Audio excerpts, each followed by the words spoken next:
Halo, good morning. Selamat bergabung di Liputan 6 Pagi Moji. Kali ini bersama saya Dana Paramita. Kita langsung ke informasi yang pertama. Kejaksaan Agung menahan ex-kepala Badan Gizi Nasional Dadan Hindayana dan 2 ex-wakil BGN, Lodwig Pusung dan Sony Sonjaya. Ketiga mantan petinggi Badan Gizi Nasional jadi tersangka kasus korupsi tata kelola program makan bergizi gratis di BGN tahun 2025-2026. Sebelum ditetapkan jadi tersangka dan akhirnya ditahan, ketiga mantan petinggi BGN ditangkap di lokasi berbeda. Dadan Hindayana ditangkap di rumahnya di kawasan Bogor, ia ditangkap seusai pulang berhaji.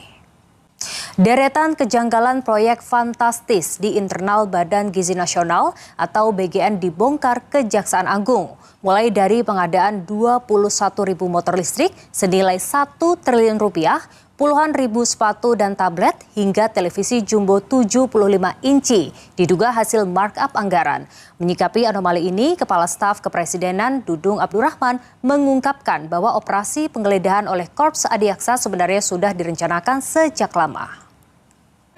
Ya, perjalanan hidup Dadan Hindayana sama sekali sulit diterka. Memulai karir sebagai ahli serangga, kini harus berujung di dalam penjara. Selama menjabat sebagai Kepala Badan Gizi Nasional, Dadan kerap mengeluarkan pernyataan kontroversial.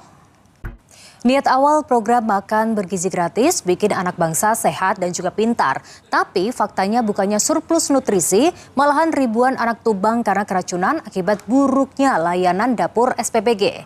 Nah, kini publik menanti apakah pergantian nahkoda Badan Gizi Nasional sebagai solusi perbaikan atau hanya sekedar kosmetik untuk meredam kemarahan publik. Presiden Prabowo Subianto menegaskan komitmen pemerintah menjaga integritas dan akuntabilitas program makan bergizi gratis.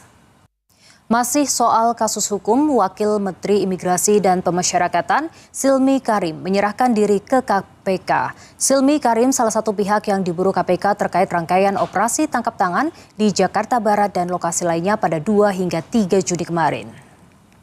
Kita beralih ke informasi lainnya, jemaah haji kloter Jakarta Banten 2 asal Banten harus menunggu lebih dari 7 jam akibat keterlambatan penerbangan dari Jeddah menuju tanah air. Sementara itu, meski penyelenggaraan haji 2026 dinilai banyak kemajuan, namun pemerintah mengaku masih memiliki sejumlah catatan penting untuk dibenahi.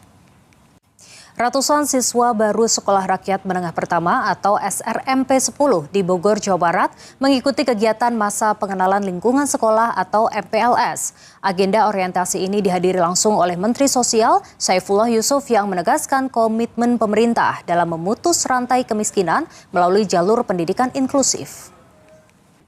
Pengadilan Militer menjatuhkan vonis 2 anggota Brimob Polda Banten dianiaya sekelompok penagih utang atau debt collector di Kota Serang. Kedua korban mengalami luka di lengan dan kepala. 4 anggota TNI yang jadi terdakwa kasus penyiraman air keras kepada aktivis Kontras, Andri Yunus, menjalani sidang tuntutan di Pengadilan Militer Jakarta. Keempat terdakwa dituntut 2 tahun 6 bulan penjara. Pengadilan Militer menjatuhkan vonis 13 tahun penjara kepada terdakwa kasus pembunuhan pegawai Bank BUMN Serka Muhammad Nasir. Vonis ini membuat terdakwa lolos dari dakwaan pembunuhan berencana yang diajukan auditor militer. Mobil operasional sebuah SPPG di Anda masih bersama kami di Liputan 6 Pagi Moji. Mobil operasional sebuah SPBG di Kabupaten Pati, Jawa Tengah melaju tak terkendali hingga menabrak rumah pada Rabu siang. Di Jakarta, seorang pengemudi ojol terluka serius usai tertabrak minibus. Kini saatnya kami hadirkan pantauan lalu lintas pagi ini bersama rekan NTMC Polri. Sudah ada Brigadir Rizka di studio NTMC Jakarta. Selamat pagi Brigadir Rizka, silakan dengan laporan Anda. Brigadir Rizka, terima kasih atas informasi Anda. Dan laporan tadi sekaligus menutup kebersamaan kita di Liputan 6 Pagi Moji kali ini. Saya Dana Paramita dan segenap tim yang bertugas pamit undur diri. Sampai jumpa, selamat beraktivitas and have a nice day. Bye.